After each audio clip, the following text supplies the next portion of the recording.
the legendary Jimmy Carter, who, by the way, the best thing that ever happened to Jimmy Carter is Barack Obama. It's true. Because Jimmy Carter is no longer the worst president. That's right, good point. Very sharp, that's very good. Who had that? Come here, raise your hand, somebody. Who had that? It's very good, you know your politics. But it's true, and we have to change things. Now, I'm going to do something tonight that I love to do, because to me it's more interesting. To you, I think it'll be equally interesting, but to me it's definitely more. We're going to talk a little bit, but we're going to take questions. You want to do that like a town hall? You want to do that? Because I would love to do it, and I want to get your views.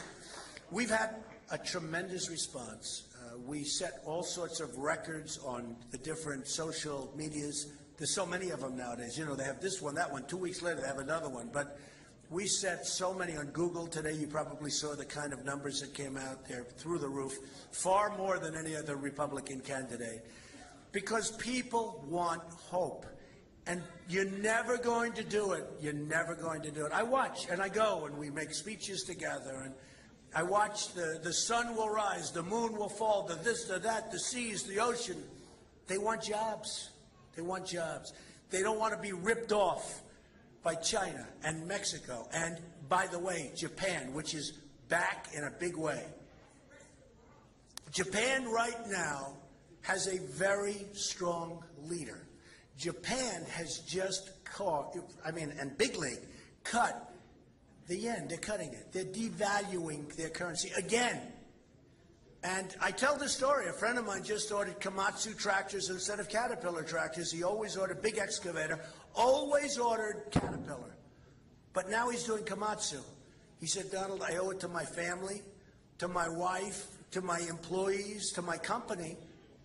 There's no way they can compete, because what Japan has done to the yen makes it impossible for Caterpillar to compete. This is a pretty sad situation. Pretty sad situation.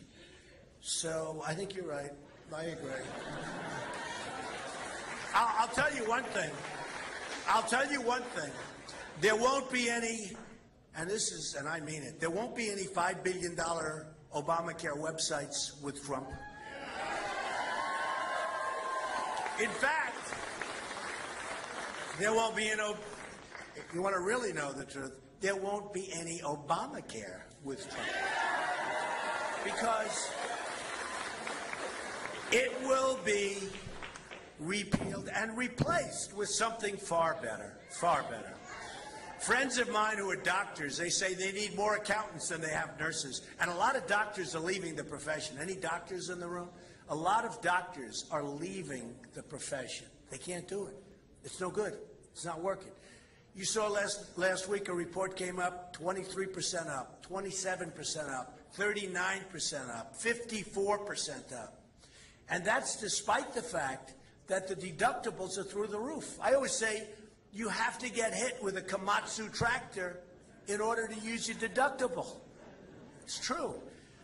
So I gave a speech and I said, we are going to make this country great again.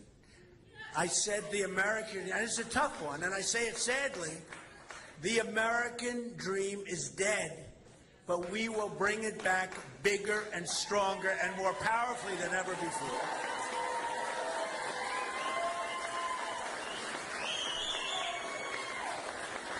Politicians are all talk and no action. Look, I've dealt with politicians all my life. It's just like this Club for Growth crap. It's just like Club for Growth.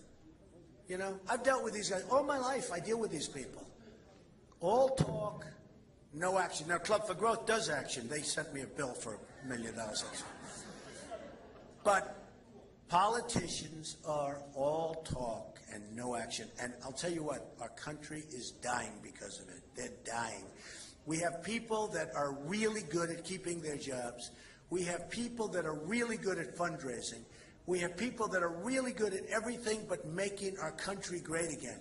And we can't let it go on. We can't let it go on because we can't continue a couple of more years of what we've been going through. Last week, the gross domestic product, GDP, came out. It was less than zero. Less than zero. It was negative, correct? It was a negative. You look at the different stats coming out, and I think we're in a bubble. I don't like predicting bubbles. Bubbles bad for me, bad for everyone. I think we're in a bubble. We have artificially induced low interest rates. We have a stock market which is ridiculous, which benefited me. I actually bought stock. I was very good. I bought stock. I said, how can you not when you get the money for free? But we have a false stock market. We have a lot of problems, and we have unemployment that's probably close to 20%. The real number. I'm not talking about 5.6%. I'm talking about the real number. You look, I go to a job. I'm building a big hotel in Washington on Pennsylvania Avenue. Anytime they know I'm going to be there, there are 100 people on the street trying to get a job. They hear I'm driving up. The street is loaded up with people wanting to know if they can get work. That's not 5.6%. There's some bad things going on in our country, and we will take care of it. So we're going to take some questions now, and it's a great honor. You know, we've done fantastically. New Hampshire, I have so many friends in New Hampshire. A poll came out recently that had me doing unbelievably well, and that was when everyone thought I wasn't running. You know, so many people said, he's not running. He's not running. Why would he run? They said actually two things. Why would he run? He's got this great lifestyle. He's got this wonderful business, wonderful family. Why would he do that? Because I want to make our country wonderful. Number one. And then they said he'll never run because he's not as rich as everybody thinks. So I gave him a financial statement yesterday. I'm much richer by like 4 times. I'm much richer than people think. And I don't say that in a braggadocious way. Like close to $9 billion. It's a lot of money. But you know what? I'm not saying it braggingly because, as you know, Mitt let us down. He let us down. I don't know if he choked. I don't know what happened. You know, it's like an athlete. You can't sink the putt. You can't hit the ball with the bases loaded in the 9th inning. Something happened that was not a good situation because that was an election that should have been won by the Republicans, okay? Got to close the deal. Who said that? I like that. You got to close the deal. Didn't close the deal. Looked like it was going to be closed, never got closed. And, you know, say what you want about Obama. Every night he was on the television. He was on Jay Leno. He was on David Letterman. He was on, I said to Mitt Romney's people, why aren't you on television? Why aren't you doing it? You have no choice. We can't let that happen again. You can't have another 4 years like what has been happening. So we're going to do something that's going to be very bold. And the reason I mention, and I say this, the reason I released my financials way ahead of schedule, and by the way, I'll do all of the official filing. You either have 30 or 45 days. You're allowed very lengthy extensions. I don't need extensions. I don't want extensions. But the reason I tell you about the financials is because that's the kind of mentality you have to have at the top. You have to have that mentality. You have to have somebody that knows that we got to make money in order to be rich. Because if we can't be rich, we can't take care of our vets, which we're not doing, by the way. I will do it. I will take care of our vets. We can't rebuild our military. What about this? We go over to various places. We give billions of dollars of equipment to the military. One bullet gets fired up in the air. One bullet. And they leave. The Iraqis, practically anybody. So the other day I see we lost 2,300 Humvees. Now how do you lose? You know, I figured 2, 1, 5. What? 2,000? How do you even get them over there? 2,000. And these are really armor-plated, very expensive, I'm sure the finest, which right now the enemy has. Because a bullet got fired. Boom. And there's a bullet. Let's get the hell out of here. The stupid Americans gave us 2,300 of these beautiful vehicles, and we're out. We're gone. And we're losing that all the time. They have the best weapons, the best. They don't even have that. You know, they have the ultimate thing. All they have to do is fire a shot in the air. They take over all these arms. They don't have to buy them. They don't have to buy them. The arms dealers are dying because they just, you know, it doesn't work well for the arms dealers. So we need smart leadership. We don't need a leader that takes Sergeant Bergdahl. Traitor.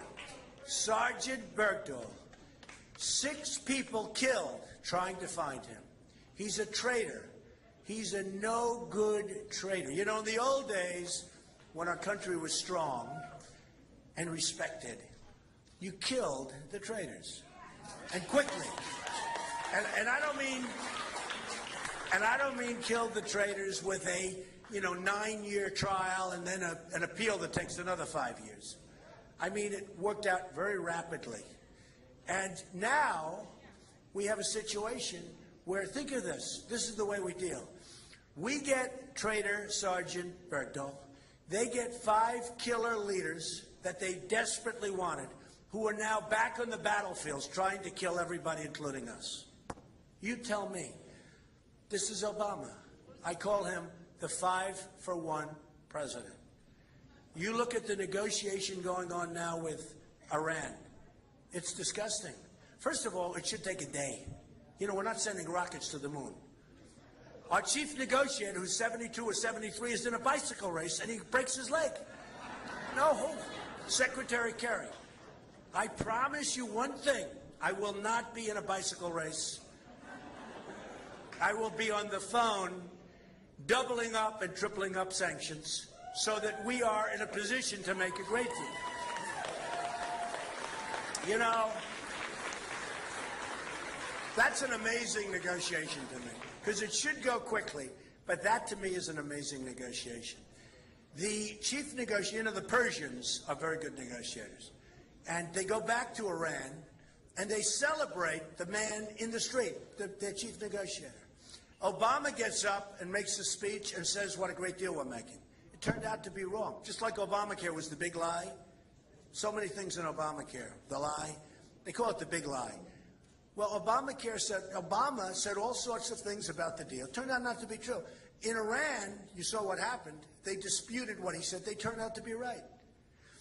But if you're making a deal, for all of the business people in here, and I see a lot of them, if you're making a deal and you're not finished, and you say, let's take a week off. Now, you know why they're taking all this time off? Because they're doing a lot of bad stuff. It's called tap, tap, tap. I do that. Sometimes I don't want to make a deal. I'm not sure if I want to make a deal. I want to just hold it up a little bit. Maybe I don't want somebody else to make it. I call tap, tap, tap. So I say, hey, listen, can we meet next week? I'm on vacation, blah, blah, blah. In the meantime, I'm looking at 40 different things. Well, that's what they're doing here. It's tap, tap, tap. We're not even meeting. But think of this. If during this period of time, very importantly, during this period, oh boy, look at this handsome guy going. If during this period of time, the person negotiating with me on the other side of the street comes out and strongly says that we're all a bunch of idiots, that he's making a great deal or she's making a great deal, and in that case it's not a she because, you know, they haven't figured out that the women are smarter than men, this is what. But you break up the deal. You leave. Here they are abusing us mentally. They're saying they don't know what they're doing. They're terrible. One of the generals comes out and essentially says we're going to wipe Israel off the face of the map, which is unbelievable and terrible. And we keep negotiating. We keep negotiating. The deal with Iran is disgusting. We should double up and triple up the sanctions, get them back having a deal. Having a deal is a wonderful thing, but we have to negotiate from sanctions. We don't know what the art of the deal is. We have people that don't have a clue, and these people are negotiating the most important deals in history. Because when you look at the power of nuclear weapons and you look at the importance of having deals, or if you have to, something other than a deal, and I don't think you have to do that, because if we had the right people, you wouldn't be there. But just think, before we take some questions, what takes so long? What takes so long? And what happens is we suggest something and they say no.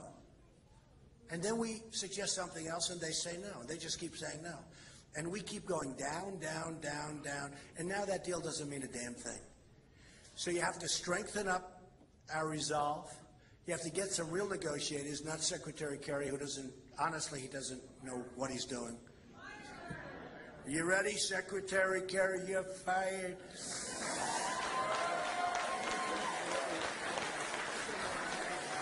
Well, you know, I don't really have to fire him. It's not nice to fire him because he's lying in bed with a broken leg. So what the hell do we have to fire him for? He's already sort of fired himself when he did that. So we have a great country. We have great people. We have to save our country. We have to save our military. We have to help our vets. We have to get rid of Obamacare. We have to do so many things. And we can do it. We have to get rid of the executive order where people are allowed to just flee into the country. Just flee right here, like water.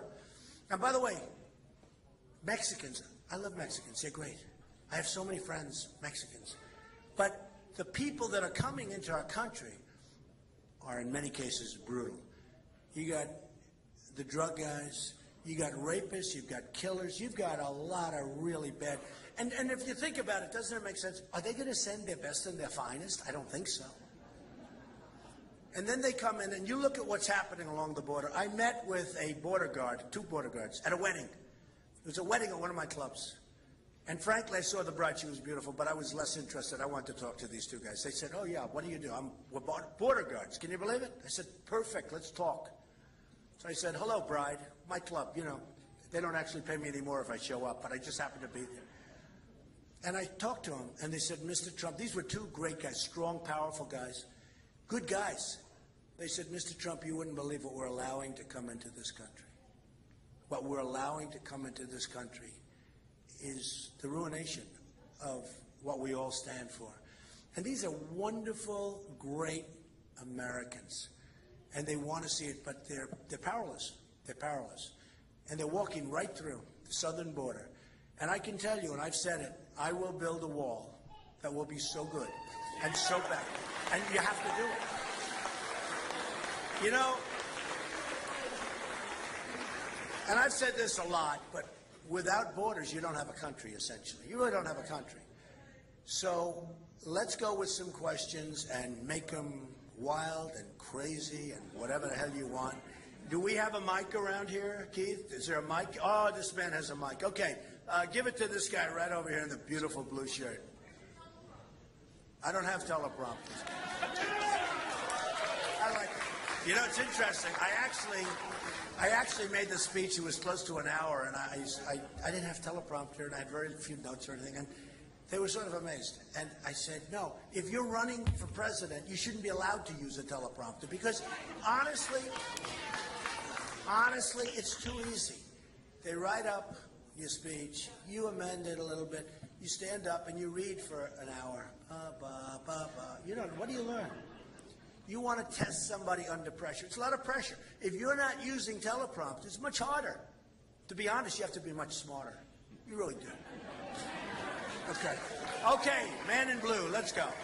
Mr. Trump, good evening. How are you? On my way driving up here from Massachusetts, on the highway, I was listening to the Howie Carr show. Right. And after you got off the air with him, I want to report that a lot of people called in and are really excited about your candidacy. That's Thank great. you. Yeah, he's a nice guy. Howie's been very supportive. He's real. Howie Carr's a very nice guy. I'm not a politician. I am an inventor with multiple patents, a serial entrepreneur, and a writer.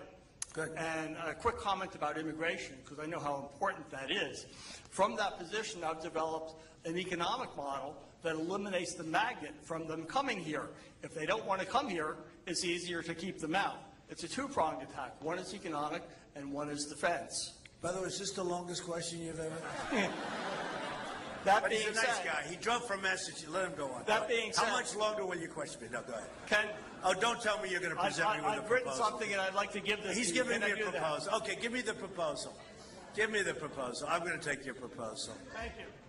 That's right. The check's in the mail. Okay, thank you very much. I appreciate it. Boy, that was a lot of work. You should have just handed it to me. Okay, go ahead, right over here. Thank you, Mr. Trump. I want to thank you for the thank you note that you sent me for my rather rodeo-like opinion piece in the Union Leader. Good. I know that. Union Leader is terrific. I don't have a... The Union Leader, by the way, they've been so fair to me, and they are terrific, and Mr. McQuaid is a fantastic man, I will tell you. Go ahead. I'm going to give you a break. I don't have a question. I have a comment. I want to thank you for taking this on. We all need that we know that you don't need to do it. I want to remind everybody that my 9-year-old daughter up here, adopted from Arizona, that, ladies and gentlemen, that's the generation that's going to pay the price for this last 6 years. And thank you for doing this. Thank you very much. Thank you very much. Come on, let's have a question from a woman. A woman, where's the mic? Okay, let's go. Go ahead. Excuse me. Come on. Mr. Trump, Yes. as president, Where are you? Right there. as president, will the citizens of this great country get the truth about Benghazi, the IRS scandal, Fast and Furious, the VA administration, and the lost Secretary of State Hillary Clinton emails? And will there be any accountability for such a gross negligence? You're right.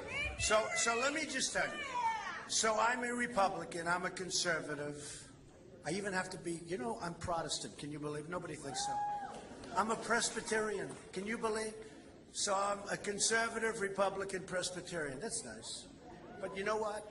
What you're asking is very interesting because we know where the Democrats are coming from. We know where the liberal Democrats and the liberals are coming from.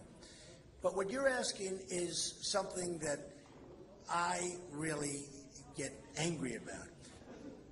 The Republicans and our Republican politicians, they act indignant over the emails. Indignant for about 2 days. They act indignant over Benghazi. Oh, Benghazi, Benghazi. You don't hear about it anymore. They act indignant over whether it's IRS or any of the other things you mentioned. And it lasts for a couple of days. And then they go back and they get their check and they go and run for office. And in many cases, they run for president. They have no stick-to-itiveness. They don't really care. Maybe they don't want to upset the apple cart. So I know where the Democrats stand, and I fully understand that. That's okay. What I'm disappointed is our Republican politicians. It's all talk and no action. Always. Always. Always. Now think of it, the emails. The legendary Rosemary Woods. Anybody here, Rosemary? Wasn't it 18 minutes of a tape? Here's hundreds of hours and days and months of emails. That's our modern day tape, right? Nothing happens. You get a subpoena and you say, oh, I have a subpoena from the United States Congress. And you delete everything. You get rid of everything. The server's gone. Everything's gone. Now, if that's Rosemary Woods, or if that's a Republican conservative, they're gonzo. It's over. So what happens is we have two standards. We have a double standard. But we have Republican politicians who don't even talk about this anymore. And I happen to think it's the most serious thing to talk about. So I can only pledge to you the following. I will be bringing it up, and if I win, that will become the central part of the race. The central part. Because what you said, I think it's going to be my best question tonight, because what you said is so important. But the ones I'm really disappointed, we have had so many opportunities to do some real productive work, and the Republican politicians don't have the guts to do it. They don't have the guts. So, well, all politicians, but the Republican politicians, the Democrats, we know where they are. The Republican politicians, frankly, I'm a Republican, they should be ashamed of themselves. Yes, sir. Go ahead. Donald, welcome back to New Hampshire. Thank you very much. Hey, you know, I'm a little confused on one of the questions. As you know, we met on veterans issues. Yeah, I remember. When you say we're going to save the veterans, now I'm speaking for veterans, we don't want to be saved. I need to know, what do you mean? You want to be taken care of. Right. We want promises that were made. We want veterans health care, PTSD, TBI. Right. I want to know what is your intent? How are you going to do this? Because we've heard it over and over. Okay. And I know you're a man in war. Right. And you know it. And you know it. The veterans, and not only here, all over the United States, have been treated like third class citizens. And I meet with them. I was, as we discussed at our meeting, I was very much responsible for the Vietnam Memorial in New York. And by the way, to this day, with all the buildings I built and all the things, rinks in Central Park and all the things I've done, nobody has ever been nicer to me than Vietnam vets. To this day, if I'm walking down the street, vets come up and they say, thank you for what I did. I held one of the most successful parades in the history of New York after it was a disaster the year before. We discussed that. The Veterans Day Parade in New York City, down Fifth Avenue. One of the largest parades. So I fully understand, and I fully understand what you're saying. And the fact is, our vets have to be helped. And the word help, they don't want, they want to be helped. They did an incredible job for us. Many of these people are in very bad shape. Very bad shape because of the job they did for us. So we're going to get involved, including with your group, as we had I think, did we have a great meeting? I thought it was a great meeting. But we're going to get involved with your group. We're going to do a lot of things. And not only in New Hampshire, it's got to be all over the United States. And frankly, in New Hampshire, it's not a good situation, but you have some states where it's catastrophic for the vets. We will really help the vets, and we will take care of the vets, and we'll rebuild our military, by the way. You know, you're one of the very few to come into the state that first wants to meet with the veteran community. Yeah. And I was impressed with that. Well, I appreciate it. And I even made a donation, right? Bigger donation than anybody ever thought. They hit pay dirt. Do they hit pay dirt? That's good. And you know what it is? It's worth it because they're unbelievable people. I wouldn't be standing here right now except for the vets. So anyway, so it's great. We'll work on it, all right? Who's got the mic? Who's got? Give it to this man. Looks like another vet. Are you another vet? Yes, sir. Let's go. Give me a United States question. Air Force, Vietnam. Very good. You know about the Vietnam Memorial in New York? Oh, Down yes. by Wall Street. Yes, I know where it's Okay, at. good. I grew up in North Jersey. Good location. Well, then you know about it. Yes, Very sir. proud of it. My question is your commitment to the Second Amendment. Total. So here's the, I love this. Okay, total. Total. The Second Amendment has to be just cherished. And I listen to, and you know, I have friends, they're smart guys, they're not into it, they're not into the Second Amendment. So the other day, I'm watching television. And because of our great prison system up in New York, you know, upstate New York, you have these two guys who are serious, these are seriously dangerous people. Seriously, no worse than who? Well, the five, yeah, the five. The five are pretty bad. Okay. She's got a lot to say, but she's good, right? But you have these two guys that ingeniously got out of this prison, maximum security prison. And it's like an unbelievable thing. And they're interviewing people in the town. And a woman gets up and she said, you know, I have had for years debates with my husband. I didn't want guns and he did. And now I'm so glad we have them. We have one on every drawer, every table. They're all, because they don't want to be visited, you understand it. They don't want to be visited by these two characters that just got out. And it was very interesting because she said she fought her husband for years, and now they're so glad. I will protect and preserve the Second Amendment. And one other thing. While we're on the Second Amendment, I will protect and preserve without cuts Social Security, Medicare, Medicaid. And the money will come from making smart deals instead of stupid deals with other countries. And believe me, our country has a chance to be so rich again and so strong again and so great again. But it's not going to be with the kind of thinking that we have in office right now. Okay, yes, ma'am, right here. Yeah. You talk about making America great again. Right. And I was just wondering what you think can be done to unite the American people and keep the American dream alive. Well, the American dream is heading south fast, you know that. Through regulation, through all of the problems, through tremendous unemployment, through hatred. You know, when Obama got elected, I said one thing. I said, the minimum that's going to happen is he's going to be a great cheerleader for the country. I really thought it could be good. You'd unite the country. And I really felt that he could be a great spirit for the country, great branding for the country. You know, my daughter, Ivanka, anybody hear of Ivanka? Anybody? By the way, she did such a great job of introducing me. And that was not easy. That was a lot of cameras, live cameras all over the place. The place was packed. Ivanka did a fantastic job. So I should have brought her along here. So she told me a story that when she was a young girl in Czechoslovakia, because her grandparents are from Czechoslovakia, communist country at the time, and she would go there, and people, many of the Czech people, had dollar bills posted on the windshield of their car, because that was a sign of prestige. They were so proud of that dollar bill. They were so proud of the brand, the American brand, that they would tape dollar bills onto the windshield, onto the glass. And I said, you know, I've never heard that story. And she said, Dad, it's about branding. They loved the brand. They loved the United States brand. They loved our brand. That doesn't happen anymore.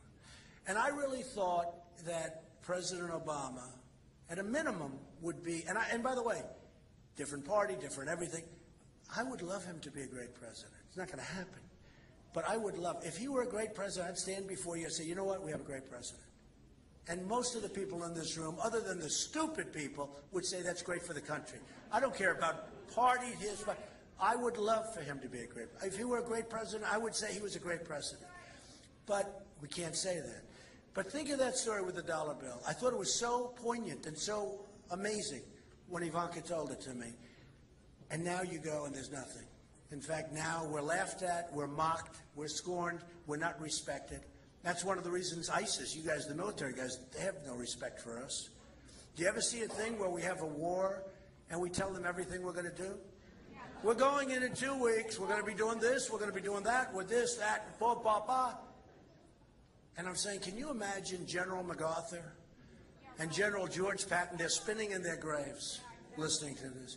We catch a mid-level, upper mid-level accounting guy from ISIS a couple of weeks ago. Instead of capturing him and killing him and keeping it quiet, what do? News conferences.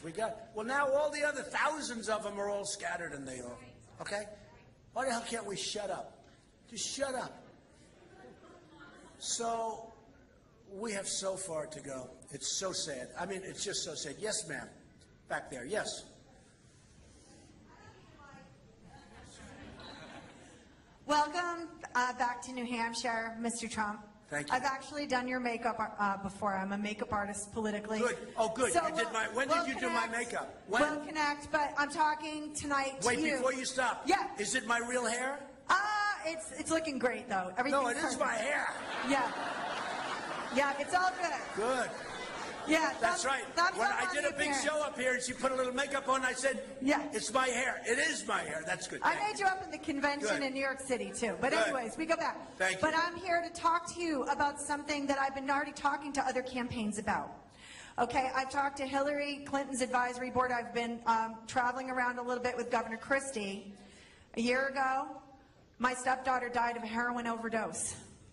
Right, big problem. There were so many gateway drugs that got her to the death, okay? I understand. And there was very limited opportunity for help, especially here in New Hampshire. And this is a really hot topic. We already have 1,300 deaths already in the state. And it's a huge problem in New Hampshire, which nobody really even knows about. Yeah, I want to encourage you to speak about it because it is ravaging our communities, our families, but it also takes a huge economic hit.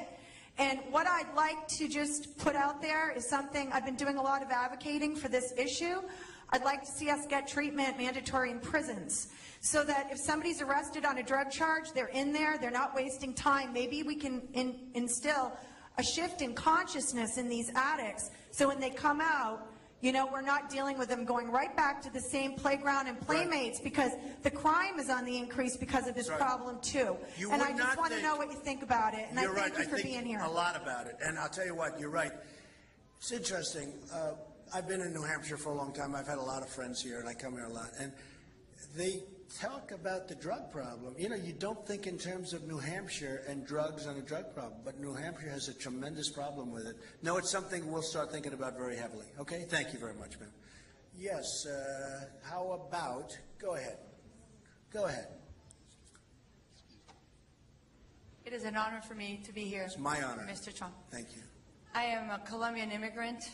I absolutely love America, and I am a physician. You know that's the home of Miss Universe, Colombia. You know that, Yes, right? very much. Paulina Vega. We love her. She's been great. Okay, go ahead. But I'm most concerned about our physicians, which is my career. And we need to worry about apathy, and we need to care about the doctor-patient relationship, and we need to bring that back. We need to bring America to health again. What is your plan? Well, my plan is very much different from what the plan is now, because to now, you're a doctor, right? And you're signing, every time you see a patient, you're signing your life away, and you're signing papers all over the place, and you're doing, I mean, what you're doing is incredible. And we have to bring it back where you take care of patients and simplify it. We have to simplify the system. You know, I told you before, I have doctors where they talk about how many accountants they're using, they never had this, but I have many doctors, friends, who are young, not old, where they want to retire. You're not going to retire, I hope. But they want to retire. You understand it. They want to leave. They're going to leave the profession. You retired already. Okay, well. Okay, well, that's, some do that, by the way. Some do it. It's very much simpler, but a lot of people aren't able to do that. So we will simplify things. We'll simplify a tax code because right now it's out of control. We'll simplify that whole situation. But we can't lose the doctors. We don't have enough doctors already, and we can't lose the doctors. So we'll take care of that. There's so many things. So many things can be taken care of easily. Some are tough, but so many. I heard, you know, when we talk about building the wall, the Great Wall, I heard some pundits, well, you can't get Mexico. Of course you can. They said, Trump can't get, why can't I do that? I watched these people on television today. Well, when Trump says do the wall, they won't agree. Of course they will. They make a fortune with us. They make a fortune. Between the oil and the cars and the economic development and the fact that you lose all your factories, they move to Mexico. Of course they're going to pay for it. Trust me, they're going to pay for it. They'll pay for it. Just relax. But I watch these total novices on television. You know, they think they're smart and they're dumb as rocks. And they tell me, Trump won't be able to. Watch. Watch. Okay, go ahead, sir. Thank you. Hey, Donald Trump. This to me is fun. I love this. Are you having at least a reasonably good... Okay, go ahead. Great to see you, Donald Trump. My name's Brian Henshey. I live here in New Hampshire, at Brian Henshey on Twitter. Just want to ask you a question, which is... That was interesting. Am I supposed to tweet him now? I'm into self... Wouldn't you be shocked if I got home and tweeted you? Wouldn't you? How could you, Donald, be against self-promotion? That's what I'd like to know. Say it again? How could you possibly be against self-promotion? Come on. No, you're right. Okay. So maybe that's why I like him. Go ahead. So my question for you is, so obviously when Obama became president, he had a huge, ridiculous spending stimulus, which did nothing. And so we all went into more Nobody even knows debt. where the money went. Yeah, and it was so massive. My question for you is, how in the world are you going to unleash the American economy and get it to start kicking some ass again? Okay, well... And I should mention, Donald, I was unemployed for 11 and a half months until 2 weeks ago. Good. So I finally landed a solid professional job. Finally, yes. It took almost a year. Thank you. When you talk unleashing, what we have to do is bring our jobs back from all of these places. We got to bring our jobs back from China. We have to bring our jobs back from Mexico. We have to bring our jobs back from... And it's not just China, it's every place. And we don't... You know, sometimes I'll make a speech and I'll start off by saying, we don't win anymore. We don't win anymore. When was the last time we won a trade battle against China? Never happens. When did we ever win against Japan? And I was jokingly saying yesterday and talking to people, they send their cars over by the millions. When did you see in Tokyo a Chevrolet? Did you ever see a Chevrolet in Tokyo? Not too often. Maybe. Got to be a couple, right? But it's a one-sided deal. We don't take care of our people. We have leaders that don't know what they're doing, and they don't have a clue. And if they do know what they're doing, they're controlled by their lobbyists and the others that I mentioned. So it's a real problem. We will bring it back. We'll get it back, and we'll get people working again. What we need, and by the way, the best social program is a job. You got to get people working. It's a job. Okay. Let's take a couple of more. We'll take a couple of more. This very young person right up here. Come on, make it a good question with a red shirt. How are you? Hello. For me, one of the great defining, moments is that makes America great were the Mercury, Gemini, and Apollo missions of the 50s and 60s. Hopefully going into the presidency, what do you plan on doing for the space race in the future, particularly concerning private companies like SpaceX and Virgin Galactic? Yeah, well, I love the space thing. I think, a lot of the private companies are doing very well with space. We have a lot of other problems, by the way, in all fairness to space. Because we have a lot of people going into space, and they're doing it through private companies. And I know a lot of the people at those private companies, and they're doing it very well and very efficiently. But we have to do things like, health insurance and so many things. So many things.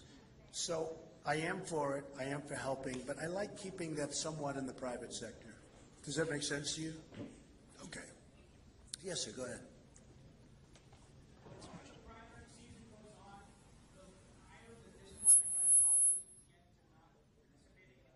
Right. What is your thought on how to make this more efficient as a process to not lose those voters? You talked about the primary season, make it more. So, you know what I say? I don't know. I've never done this before.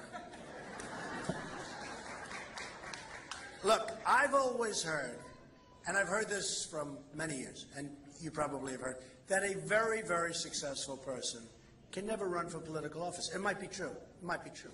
Somebody said to me the other day, Mr. Trump, you have a terrible personality. You'll never be able to get votes. Might be true. Actually, people like me. I'm actually a nice person. Thank you, man. I love you too. But you know what? I have great friends. But the people that know me like me, other than a couple who I don't like too much, they're bad people. Some of the Wall Street guys that are ripping us off, I don't like too much, but that's okay. But you know what? I've always heard that a really successful person cannot run for office, political office, especially for the office of president. And we're going to find out. I don't know. We're going to find out. Let me tell you, I really am very smart, and I'm very competent, and I'm really good at business, and I can make this country so rich and so great again. But maybe people don't like my smile. Maybe they don't like my hair, which is real, by the way. Look at that. Come here. Come here. Come here. Come on up here. Come here. Get up. Is that sucker real? It's thin, but it's real. Okay. Thank you, Doc. Be careful. All right. See, I had to prove it. I'm in a good mood, so I had to prove it. But it really, it really is something that we can do. And, maybe I can't get elected. Maybe they say he's not a nice enough guy. But I said yesterday to a big group of people, I don't think this election is about personality. We've had enough personality. We've had personalities for so long now. It's about competence. I really do. And I happen to be very competent. I'm really good at this. So,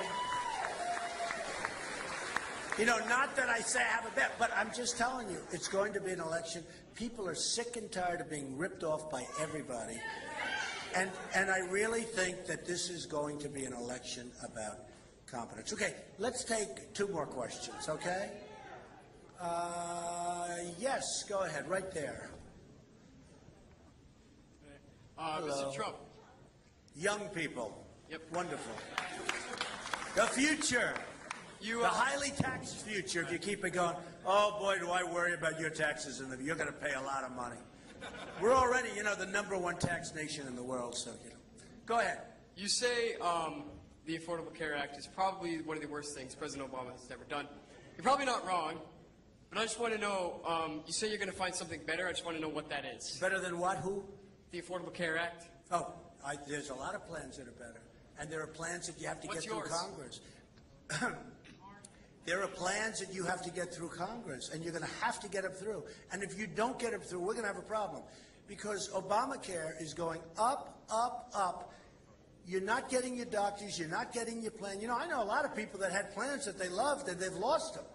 Okay, how many people here had plans that they loved, and now all of a sudden they get wiped out? Because I've known so many people that had that. You are going to have a situation where the costs of so-called Obamacare is just ridiculous. And here's the problem. The government deficit, whether it's $1.6 trillion or whatever it might be, the deficit is so massive that the country is not going to be able to afford it. So there are a lot of plans. You know, one of the things that's interesting, so I live in New York. In the old days, I used to say, why do I only have one company that I can negotiate with? You know, they had the lines, the artificial boundaries. If you're in New Jersey, if you have a really great company up in New Hampshire, I can't do it because they're not allowed to come into New York. And that was done for the benefit of the insurance companies. And by the way, Obamacare is good for the insurance companies too. They were very big contributors to Obamacare. You know, the insurance companies are doing very well with Obamacare. So there are a lot of things. But here's the beauty. The lobbyists aren't coming to me, if I'm president, and saying, you can't do that to the insurance companies. They've helped you. They've given you millions of dollars. Because I don't need their money. I don't want their money. Oh, I want to tell you, they're in trouble. They're in trouble. I don't need their money. But I've often said, I said, isn't this ridiculous? I could have companies in California, in Oregon, in New Hampshire, in Iowa, all over, giving me bids. I get one bid. You know what I say? I'll take it. I'll take it. Get one bid. So that was no good. No good now. Now it's worse than ever before. I'll tell you what, now it's worse than ever before. And the care is worse than ever before. And the deductibles are ridiculous. Ridiculous. So we'll be working on that one. Good question, too. Okay, how about one more really great, and you know what? If it's not a great question, we'll do one more. All right. Okay, where? Who's shouting over there? Go ahead. Yes. I love this guy with that Trump sign. What a handsome guy. Give him the mic. I'd like to ask you your position on Cuba. I haven't heard anything about it, and I would like to know if you would build a hotel in Havana. Well, Cuba, look, I don't mind Cuba happening, but I think you should make a great deal, okay? You know, Cuba could have struck a better deal, but I don't mind Cuba happening. I mean, you know, I have a lot of property down in Miami, and I deal with Cuban people all the time. They're fantastic people. As the Mexicans, by the way, are fantastic people. You know, I have tremendous relationships with many, many Mexicans. They come from Mexico. They're hard work. They're great people. But the ones we're getting, it's like a little tough situation. But I know so many being down in Miami and spending a lot of time there. Doral. Anybody ever hear of Doral? The Blue Monster. The Blue Monster. Good. But the Cuban people are great people. I think it's fine. You got to make a good deal for the country. We want to make a good deal. And let it be a decent deal for Cuba, too. Let it be a good deal for the people of Cuba. They're great people. But it's time. It's fine. Okay? Okay, let's do one other question, because that was very particular to this gentleman. Are you from Cuba? What the hell are you asking me the question? What the hell kind of a question? I'm kidding. Okay. Who's got a good one? Go ahead. Give me the question. Thank you. Uh-oh. He Mr. looks like Trump. a tough cookie. Go ahead. Actually, you've sat with me before. You might remember sitting in the boardroom with me a couple of months ago. Oh, yes. Do you remember that? Not particularly. We had some tech. Of course. Well, you know what you always welcome- do? Absolutely, I do. Welcome okay, go to ahead. your Thank first you. day in politics. Good. One of the things you learn in New Hampshire politics is you can't be squishy. It's a new word for you, probably. True. That's good. And so there's some hard questions that are coming for you. You have a 20, 30-year history of different positions. Are you ready to make your positions clear to the people of New Hampshire, to the people of South Carolina, and the people of the United States? Yeah. I think the answer to that is pretty obvious. I mean, I wouldn't be doing, I don't need this. I don't need this. My family says, what are you doing? Why? I think the answer is obvious. I'm good at it. I know how to do it. I know how to make us so good and so strong. So, look, I'm going to end it this way. The people of New Hampshire are incredible people. Somebody said to me, I was just leaving New York, and they said, what are they like? The people of New Hampshire are hard-working people, and they love the country. They love our country, and they want to see it be great. So, what I'm doing, I announced, I'm running. I'm going to work hard. I've done a lot of good things. I'm not doing this for me.